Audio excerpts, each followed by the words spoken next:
आज हम लोग विराम चिन्ह के बारे में जानते हैं।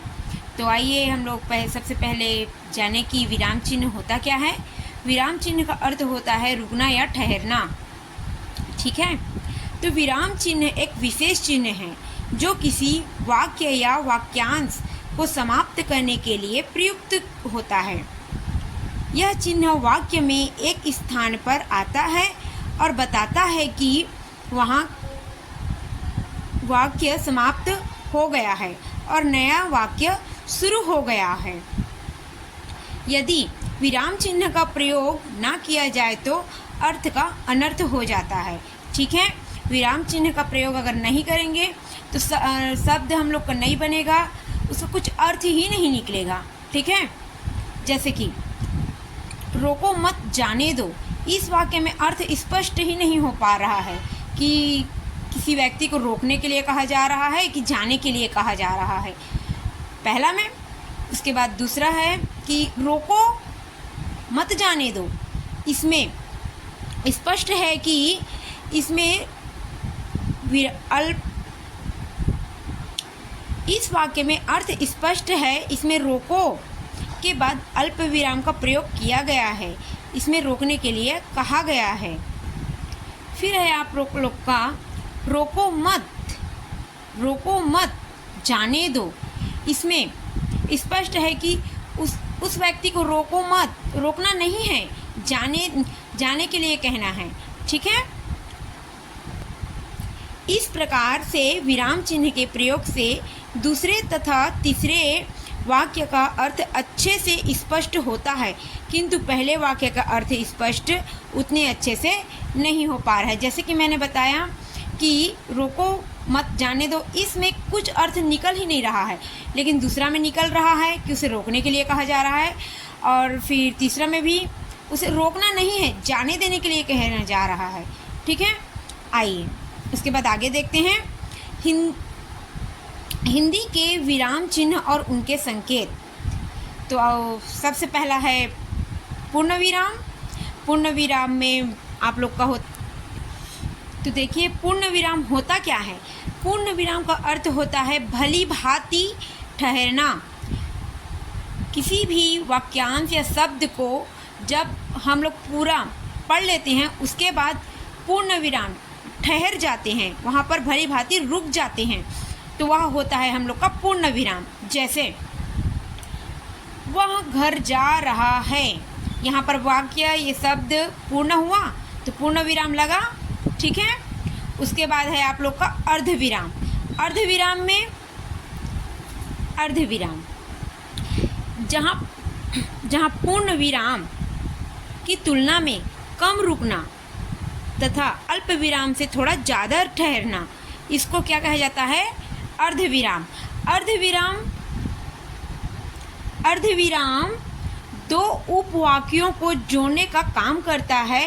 ऐसे वाक्य जिन्हें और से नहीं जोड़ा जा सकता वहाँ अर्धविराम होता है। जैसे कि उसने अपने बालक को बचाने के कई प्रयास किए किंतु सफल ना हो सका, यहाँ पर अर्धविराम लगा हुआ है, दो वाक्यांश जुड़े हुए हैं। ठीक है, उसके बाद है आप लोग का अल्प विराम। आइए जानते हैं अल्प विराम के बारे में। अल्प विराम में क्या होता है, अल्प विराम का अर्थ होता है न्यून ठहराव।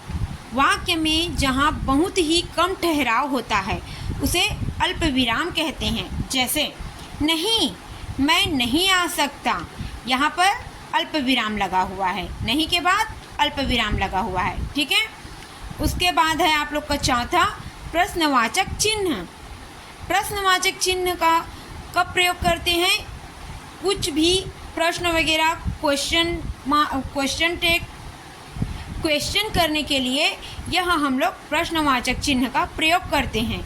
जैसे तुम कौन हो, यहाँ पर क्वेश्चन मार्क लगा हुआ है, मतलब प्रश्नवाचक चिन्ह लगा हुआ है कि तुम कौन हो। ठीक है, उसके बाद है आप लोग पांचवा है आप लोग का विस्मयदी बोधक चिन्ह।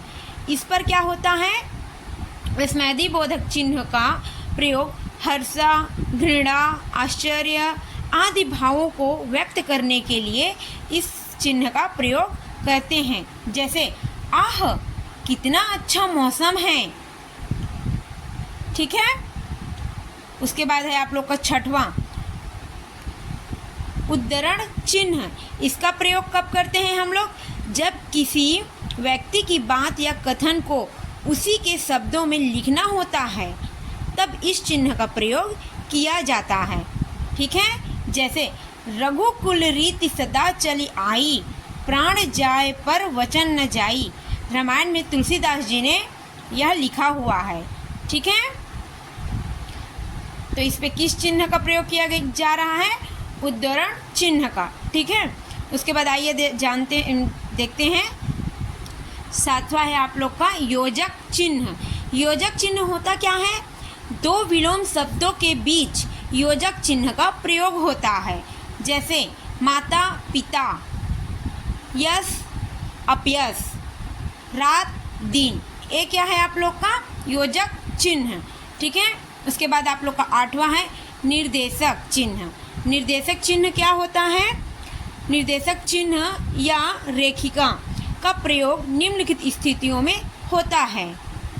तो निर्देशक चिन्ह होता है, इस चिन्ह का प्रयोग संवादों को लिखने के लिए कहना, लिखना, बोलना, बताना शब्दों के बाद इसका प्रयोग होता है। ठीक है। निर्देशक चिन्ह योजक चिन्ह से थोड़ा बड़ा होता है। जैसे सुभाष चंद्र बोस ने कहा, तुम मुझे खून दो, मैं तुम्हें आज़ादी दूंगा। ठीक है। किसी के सुभाष चंद्र बोस के कहने के बाद डेस लगा हुआ है यहाँ पर निर्देशक। ठीक है। निर्देशक चिन्ह का प्रयोग किया गया है। उसके बाद है आप लोग का नौवां कोष्टक चिन्ह। कोष्टक चिन्ह क्या होता है? कोष्टक के भीतर उस सामग्री को रखा जाता है जो मुख्य वाक्य का अंग होते हुए भी पृथक किया जा सके। जैसे कठिन शब्द को स्पष्ट करने के लिए किस चिन्ह का प्रयोग किया जाता है? तो कोष्टक चिन्ह का प्रयोग किया जाता है। जैसे उदाहरण के लिए है सीता, तो आगे बढ़ते हुए एक कोष्टक चिन्ह का प्रयोग किया जा रहा है। हे धरती माँ, मुझे अपनी गोद में समा ले। ठीक है। उसके बाद है आप लोग का हंस पद। हंस पद को त्रुटि बोधक भी बोला जाता है। ठीक है। इस चिन्ह की आकृति हंस के पैर के समान दिखाई देती है। देखो, इसको ये हंस के पैर के जैसे दिखाई दे रही है। जैसे तुम मुझे, त्रुटि बोधक का यहाँ पर चिन्ह लगा हुआ है। दो, मैं तुम्हें आज़ादी दूंगा। यहाँ पर तुम मुझे खून दो, मैं तुम्हें आज़ादी दूंगा होना था। यहाँ जिस स्थान पर छूटे हुए शब्द को डालना चाहते हैं, वहाँ पर हंस पद का प्रयोग करके उस शब्द को चिन्ह के ऊपर लिख देते हैं। जैसे यहाँ पर चिन्ह लगा दिए हैं। ठीक है। आइए उसके बाद देखते हैं 11वां रेखांकन। रेखांकन मीन्स अंडरलाइन। किसी भी शब्द या पद को रेखांकित किया जाता है इस पे। जैसे हम सभी दीपावली पर माँ लक्ष्मी और गणेश जी की पूजा करते हैं। तो यहाँ पर अंडरलाइन लगा देंगे। किसकी पूजा की जाती है? तो माँ लक्ष्मी और गणेश भगवान जी की। ठीक है। उसके बाद है आप लोग का लाघव चिन्ह। लाघव चिन्ह क्या होता है? किसी भी शब्द या वाक्य को छोटे रूप में लिखने के लिए जिस चिन्ह का प्रयोग किया जाता है उसे क्या कहते हैं? लाघव चिन्ह कहते हैं। जैसे उ ना नी बराबर क्या है? उ का क्या हुआ? उत्तराखंड। ना का क्या हो गया? नगर। नी का क्या हो गया? निगम। फिर आगे है आप लोग का 13वां लोप चिन्ह। लोप चिन्ह यानी डॉट डॉट। ठीक है। तो जब वाक्य में कुछ अंश को छोड़ना हो या उस अंश को छोड़कर वाक्य को लिखना हो तो लोप चिन्ह का प्रयोग किया जाता है। जैसे महात्मा गांधी ने कहा, परीक्षा की घड़ी आ चुकी है। तो यहाँ पर डॉट डॉट डॉट लगाया है। हम करेंगे या मरेंगे। ठीक है। तो आज के लिए इतना ही। नेक्स्ट वीडियो में मिलते हैं। धन्यवाद।